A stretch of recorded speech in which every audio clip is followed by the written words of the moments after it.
Empaths. They are the ones who feel deeply, who hear the unheard cries of those around them, whose hearts pulse with a sensitivity that most can only imagine. They are often seen as the healers, the nurturers, the soft presence in a world too loud for its own good. Yet it is precisely these empaths, these tender souls, who often attract the very people capable of tearing them down. Troubling people, manipulators, the broken, the chaotic, are drawn to the light of the empath like moths to a flame. But why? And more importantly, what can be done? If we turn to the Stoics, we find an answer not in pity, nor in victimhood, but in the pursuit of strength, clarity, and self-mastery. To be an empath in a world filled with troubling people is not a curse but a calling, a call to transcend, to fortify oneself, to be unmoved by external chaos, and to cultivate inner peace that cannot be shaken. The burden of sensitivity. Empaths bear a weight few understand. Their sensitivity allows them to connect deeply with others, to feel the undercurrents of pain, anger, or distress in those around them. This is not a choice, but an innate gift. The Stoic philosopher Epictetus in his discourses reminds us, it is not things themselves that disturb men, but their judgments about these things.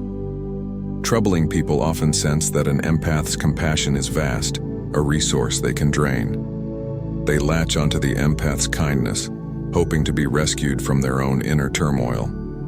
Yet, the Stoics would remind the empath that to be controlled by the emotions of others is to be enslaved. It is not sensitivity itself that is a weakness.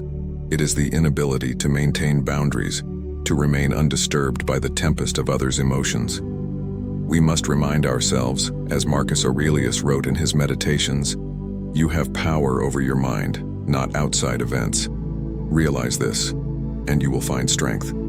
The troubling people who find their way to empaths often do so because they themselves are searching for someone to fix their inner chaos. But here is where the Stoic guidance shines through. No one can be responsible for the inner life of another. The empath must first realize that their strength does not lie in fixing others, but in fortifying themselves against the emotional storms that attempt to penetrate their serenity. The Stoic's armor. Inner fortitude. To be an empath with Stoic resolve means to wear a kind of armor. Not armor that makes you hard or cold, but one that keeps your core protected from external harm. As Seneca wrote, the greatest blessings of mankind are within us and within our reach.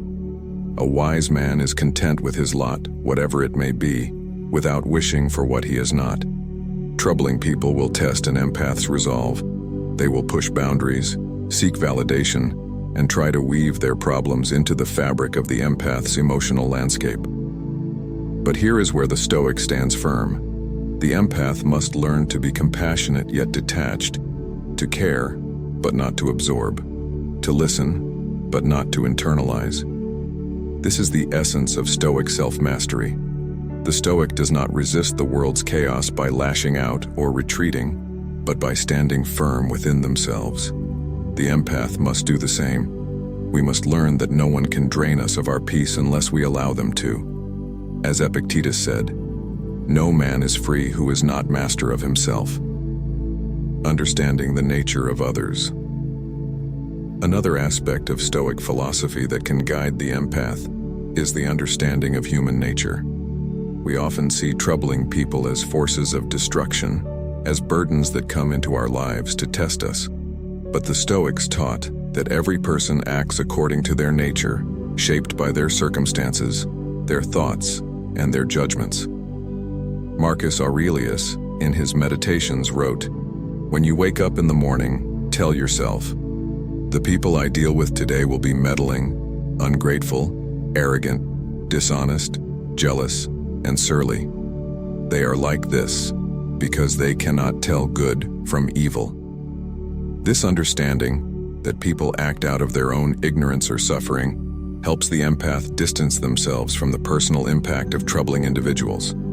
The actions of others, however destructive, are not a reflection of us.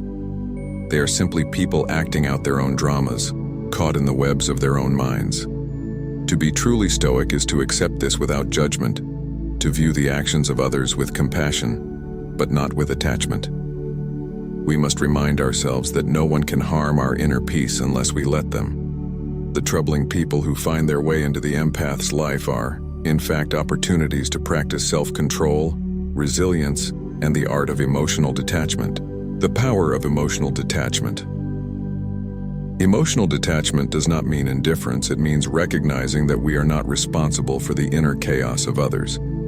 Stoicism teaches us to focus on what is within our control and to let go of what is not. The empath who internalizes this wisdom learns that they can remain deeply caring without being consumed by the turmoil of those they help.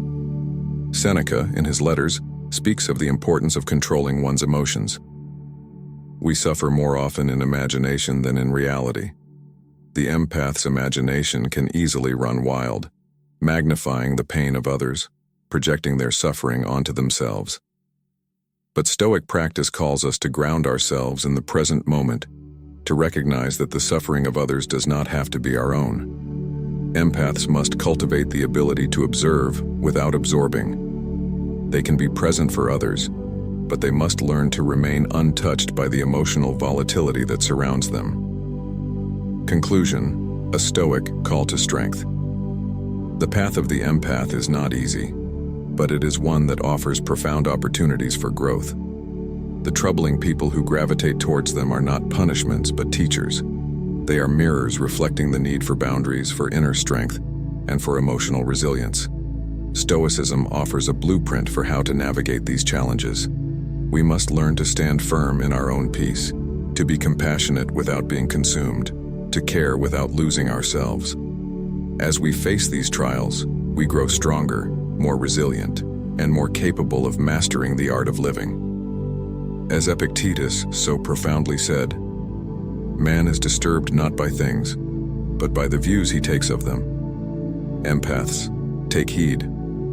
You are not here to fix the world, but to master yourselves within it, and in doing so, you will find a peace that no troubled soul can shake.